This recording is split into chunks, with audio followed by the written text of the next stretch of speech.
Sri Damayanti. Saya Siti Nur Alisa. Saya Lisa Kusuma Dwi. Saya Karisma Dana Rahmat Nugroho.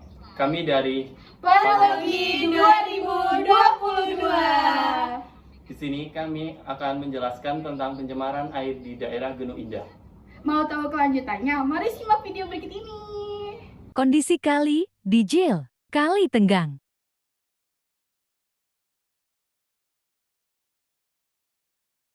Kondisi kali di Jil, Kali Gawe.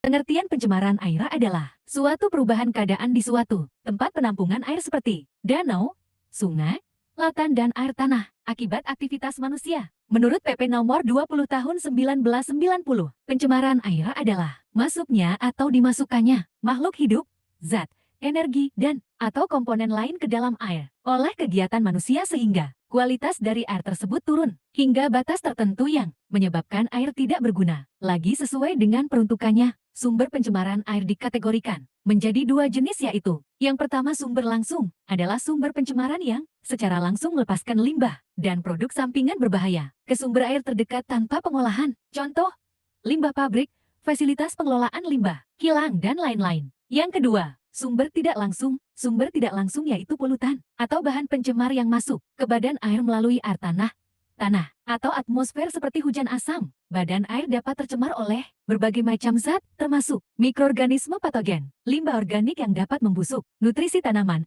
bahan kimia beracun, endapan, panas, minyak bumi, dan zat radioaktif. Beberapa polutan air yang paling sering ditemukan antara lain limbah domestik rumah tangga, limbah industri, insektisida dan pestisida deterjen dan pupuk. Akibat yang ditimbulkan dari pencemaran air ini cukup mengkhawatirkan, apalagi jika intensitas jumlah polutan di dalam air sudah sangat banyak dan melampaui ambang batas. Beberapa akibat dari adanya pencemaran air yaitu: 1. Kehidupan organisme dan ekosistem di dalam air mengalami gangguan, bahkan kerusakan karena kadar oksigen di dalam air menjadi berkurang drastis. 2. Munculnya pertumbuhan ganggang dan juga tumbuhan air sebagai parasit yang sangat pesat. Hal ini dapat mengganggu berbagai aktivitas manusia, misalnya menghambat saat menjaring ikan dan lainnya. 3. Jika terjadi penumpukan limbah atau sampah dalam jumlah cukup besar di dalam air, maka bisa menyebabkan pendangkalan air baik itu di danau dan sungai, dan hal ini sangat berbahaya, terutama jika musim hujan, karena bisa menimbulkan banjir. 4. Dalam jangka panjang, jika air tersebut terus dikonsumsi, maka dapat menyebabkan resiko terkena berbagai penyakit kanker dan juga resiko bayi cacat lahir. 5. Jika pencemaran air karena pestisida yang digunakan untuk membunuh hama dan jika dilakukan secara berlebih, maka bisa juga membunuh hewan dan tumbuhan lain yang ada di sekitarnya, padahal mereka ini memiliki fungsi yang sangat baik.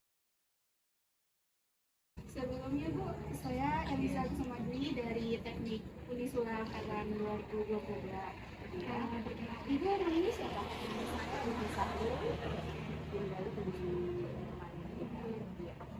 Mau tanya-tanya sedikit nih Bu tentang air bersih di rumah Ibu gimana? Yang pertama, menurut Ibu air di rumah Ibu bersih nggak? Bersih, karena kita ada proses itu kan pakai sumur dalam yang peruntukannya untuk warga itu, yang mengelola itu RW kalau tidak salah. Oh iya. Jadi, Kalau yang satunya sumur api. yang satunya sumur biasa itu biasanya untuk kita untuk nyiram tanaman atau sebagainya. Itu biasanya kurang bersih karena kayak kandungan garam gitu. Ada campur. Iya. Nah, kemudian kemarin kan bertambah banjir nih. Berpengaruh nggak sama air bersih Ibu di rumah? Terus selama Ibu tinggal di sini pernah krisis air bersih nggak? Kalau krisis air bersih tidak, karena kita sudah menyediakan tanggung-tanggung air. Bisa dilihat sendiri ya teman-teman. Air Ibu banyak. Oke, pertanyaan terakhir Bu. Jika melihat orang yang membuang sampah sembarangan atau mencemari perairan, nah tanggapan Ibu atau tindakan Ibu bagaimana? Kalau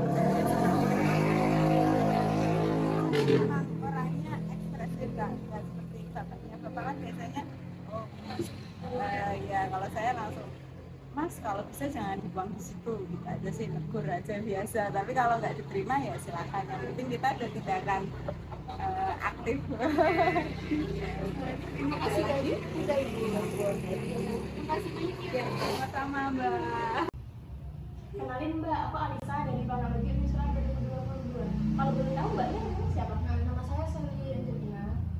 Alamatnya di mana? Saya ngekos di Gunung Indah. Saya mau ada tanya-tanya sedikit tentang pencemaran air di Gunung Indah. Khususnya nanti di kos Mbak sendiri ya. Itu menurut Mbak, kondisi air di sini itu bersih apa enggak? Kalau menurut aku sih kurang bersih. Kurang bersihnya itu gimana Mbak? Karena apa? Mungkin tatanan airnya nggak dibersihin jadi airnya kotor. Oh iya. Terus kemarin itu kan ada banjir. Nah, banjir itu tuh berpengaruh nggak sama kondisi air bersih di sini atau kondisi air di sini tuh jadi gimana, tercemari atau gimana? Kalau menurutku sih di kos ini nggak berpengaruh sih. Sama aja ya kayak kemarin. Iya. Selama tinggal di sini tuh pernah mengalami krisis air bersih nggak Mbak? Selama aku tinggal di sini sih nggak pernah krisis air bersih karena kan ada tatanan air yang disediain sama ibu kos. Ya, berarti ya bersih terus ya. Iya.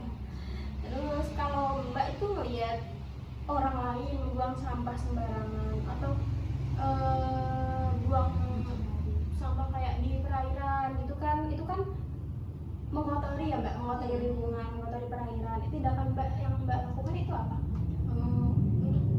Kalau pertama kali sih aku menegur dulu